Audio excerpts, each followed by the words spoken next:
আসসালামু আলাইকুম ভিউয়ার্স, কেমন আছো? আশা করি তোমরা ভালো আছো। আজকে আমি রাইট না ভার্বের ডেঞ্জারাস একটা রুলস নিয়ে আলোচনা করব। সেটা আমি লিখেছি ডেঞ্জারাস। দেখো, এই ডেঞ্জারাস দিয়ে কি হতে পারে? ডেঞ্জারাস হলো বিপজ্জনক। এই ডেঞ্জারাস দিয়ে যত বিপদ আছে সবগুলো আমরা দূর করব। আচ্ছা, ডিতে ডেইলি, এতে অলওয়েজ, এনতে নর্মালি, জিতে জেনারেলি, ইতে every night, every day, every year, every month যেটা আছে। আরতে রেগুলার, ওতে ওফেন, অকেশনাল অথবা ওপেন, ইউতে ইউজুয়ালি, এসতে সামটাইমস। এই কয়েকটা এই ডেঞ্জারাসের যে কোনো একটা যদি থাকে তাহলে ভার্বের দুটো ফর্ম হয়। এটা এস ফর্ম, এটা হলো base form. Present indefinite, present indefinite.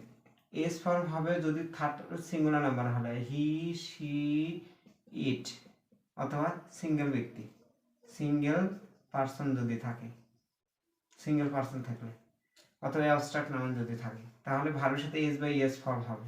কি ফর্ম? এস বা ইএস ফর্ম হবে যদি ভার্বগুলো অ্যাবস্ট্রাক্ট নাউন এক বচন, থার্ড পারসন এক বচন হলে সেক্ষেত্রে হবে। আর বহু বচন যদি হয়, ফার্স্ট পারসন এবং বহু বচন যদি হয় সেক্ষেত্রে বেস ফর্ম হবে। এখন আমরা দেখি এখানে কি আছে, ডেইলি, ডেঞ্জারাস ডেইলি আছে। ডেইলি যদি থাকে এটা ইউনিভার্সাল ট্রুথ, ইউনিভার্সাল ট্রুথ এবং থার্ড পারসন সিঙ্গুলার নাম্বার, অর্থাৎ ভার্বের সাথে এর যোগ হবে।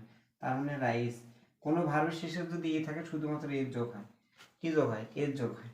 আচ্ছা, তারপরে দেখো উইন্টার, এভরি ইয়ার, এখানে কি আছে? এভরি আছে। This is the symbol of present indefinite tense. তাহলে এই ভার্বের সাথে কি আছে হবে? কামের সাথে এর যোগ হবে, comes.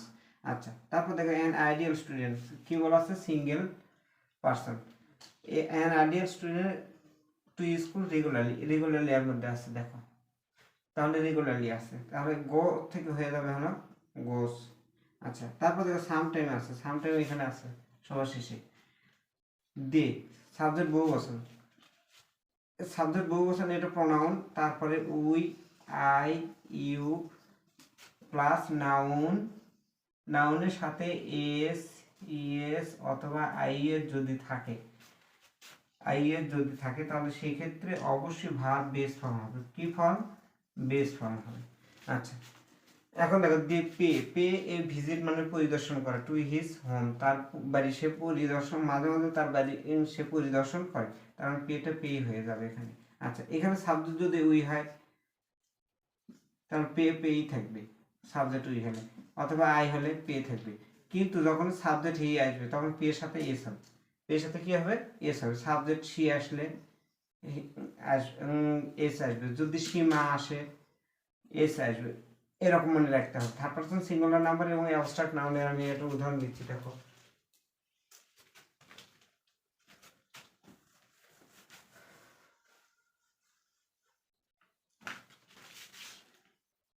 Happiness,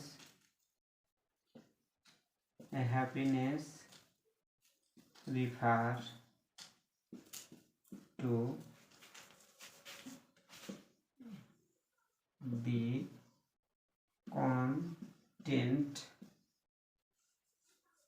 contentment of mind. দেখো, this is the word of abstract noun. Abstract নাউনের পর ভার্বের সাথে এস বাই এস হবে, তাহলে রিফার থেকে হয়ে যাবে হলো রিফার্স। এখন দেখো এরকম থাকতে পারে, কাইন্ডনেস বি ব্র্যাকেটের মধ্যে আছে, কি আছে? বি ব্র্যাকেটের মধ্যে is a noble virtue, noble virtue. দেখো যদি বি ভার্ব থাকে তাহলে সেখান থেকে হবে হলো ইজ। দেখো এখানে এস আছে। এই জিনিসগুলো তাহলে আমরা কি শিখলাম? ডেঞ্জারাস দ্বারা যদি আমরা, ডেঞ্জারাস দ্বারা আমরা কি পাবো? প্রেজেন্ট ইনডিফিনিট টেন্স পাবো। প্রেজেন্ট ইনডিফিনিট টেন্সের দুটো ফর্ম, একটা এস ফর্ম, একটা base form. Third person singular নাম্বারে হি, শি, ইট, অ্যাবস্ট্রাক্ট নাউন এবং ইউনিভার্সাল ট্রুথ যদি হয় তাহলে ভার্বের সাথে এস, ইএস অথবা আইএস হতে পারে।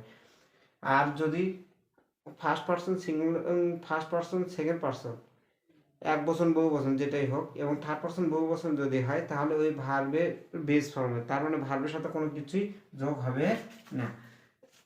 এই জিনিসটা খেয়ে নেবে, তাহলে আমরা আজকে যে ডেঞ্জারাসদের শিখলাম, ডেঞ্জারাসদের পৃথিবীর যত প্রেজেন্ট ইনডিফিনিট আছে ইনশাল্লাহ হয়ে যাবে। পরের কোনো ক্লাসে অন্য একটা বিষয় নিয়ে আমি তোমাদের সাথে আলোচনা করবো। সে পর্যন্ত সবাই ভালো থাকো। আল্লাহ হাফিজ।